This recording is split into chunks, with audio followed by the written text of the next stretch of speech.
Dear students, हम जनसंख्या के विभिन्न पक्षों के बारे में अध्ययन कर रहे थे।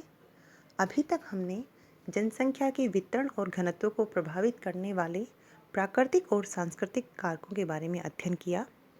आज हम जनसंख्या के विश्व वितरण के बारे में अध्ययन करेंगे। वितरण से तात्पर्य है कि जनसंख्या का स्थितिगत प्रारूप क्या है।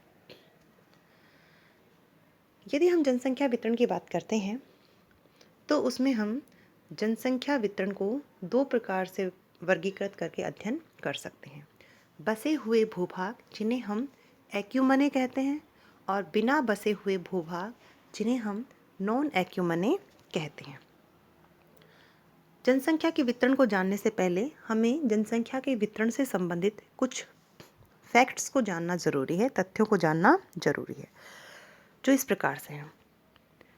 विश्व की जितनी भी कुल जनसंख्या है उसका लगभग 80% भाग 20 डिग्री उत्तरी अक्षांश से 60 डिग्री उत्तरी अक्षांश के मध्य मिलता है।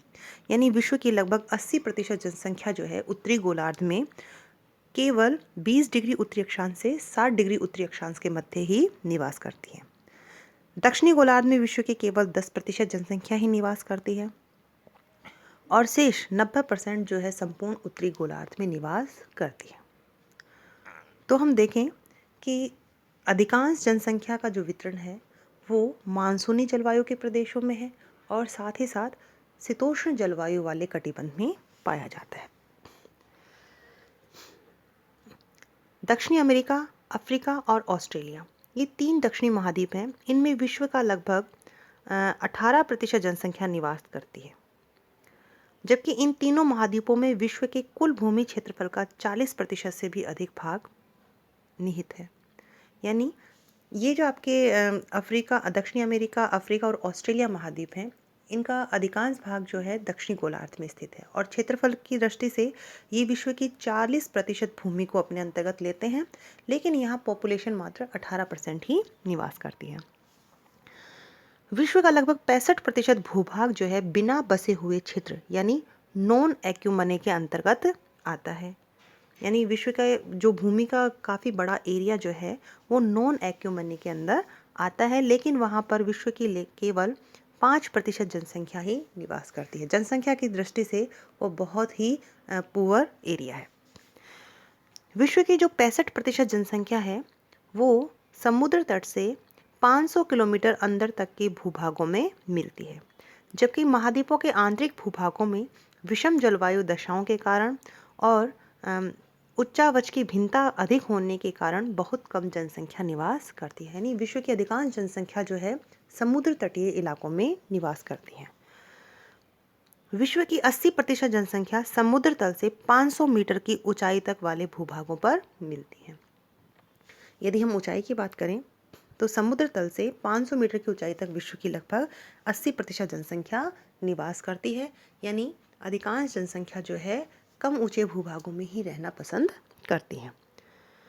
तो इस प्रकार स्टूडेंट्स, आपने जो जनसंख्या के जो कुछ फैक्ट हैं उनको जाना।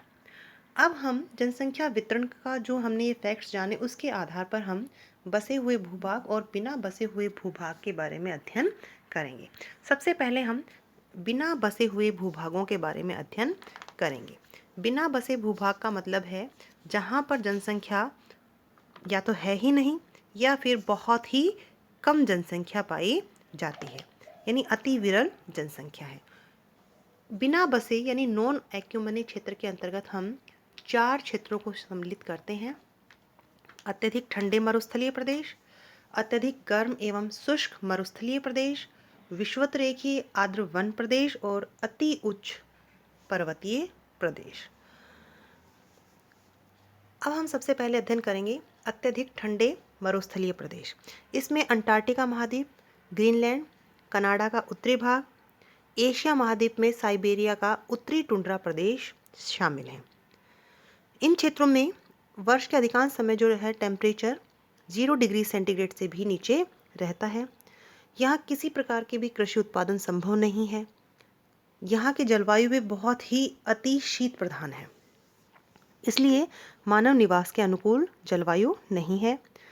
यहाँ पर आपको भूमि पर हमेशा अधिकांश समय बर्फ जमी मिलती है। तो इस प्रकार यहाँ की जो दशाएं हैं वो मानव निवास के अनुकूल नहीं हैं।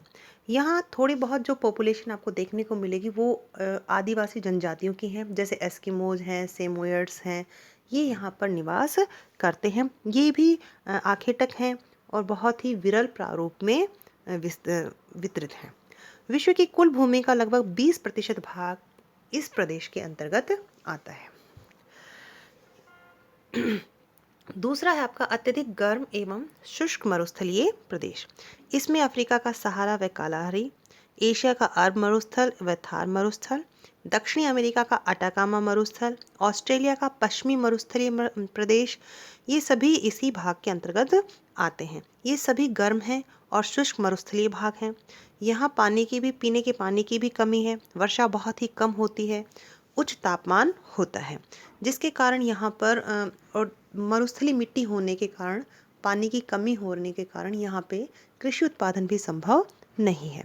तो इसलिए इन भागों में जनसंख्या बहुत ही विरल प्रारूप में है या फिर बिल्कुल ही निवास नहीं करती है। विश्व के जो कुल भूमि क्षेत्रफल के लगभग 15% भाग पर यह प्रदेश विस्तृत है। अगर हम देखें कि कालाहारी डेजर्ट में बुशमैन जनजाति के लोग रहते हैं, तो कुछ जनजातियां इनमें जरूर रहती हैं, वो भी विरल अवस्था में। बाकी ये जो जनशून्य क्षेत्रों के अंतर्गत ही आते हैं। तीसरा है आपका विषुवतरेखीय आर्द्र वन प्रदेश।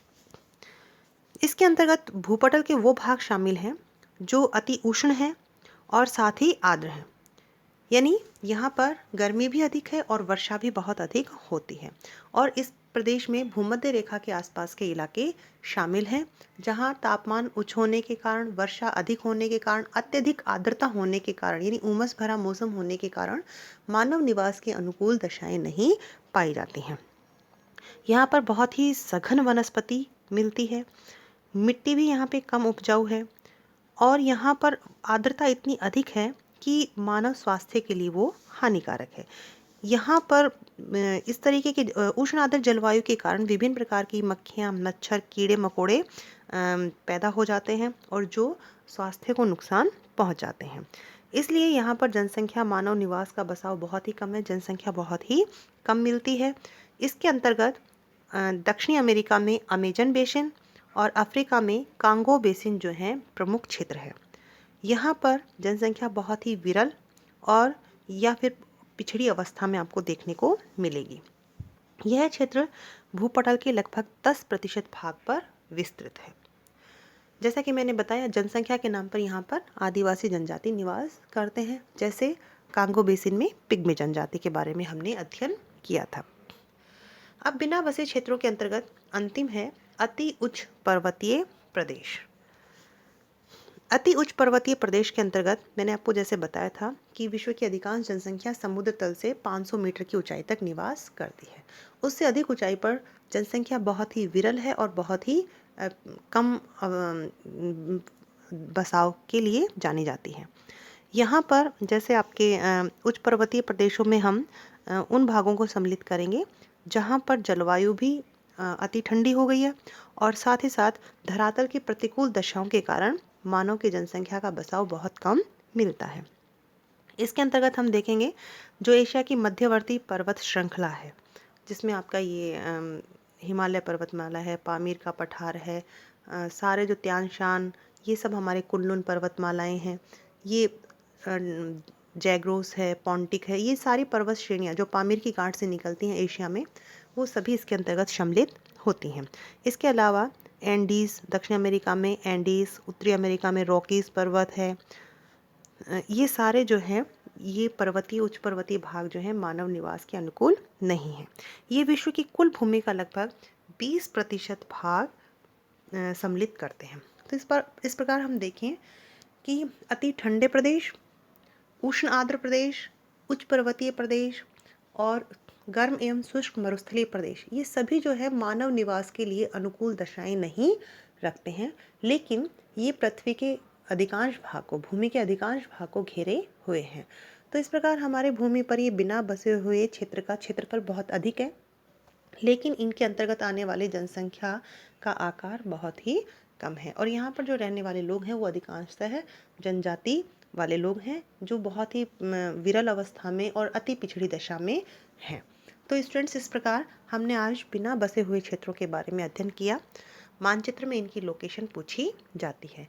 अगले लेक्चर में हम जनसंख्या के वितरण के संबंध में बसे हुए भूभागों के बारे में अध्ययन करेंगे। धन्यवाद।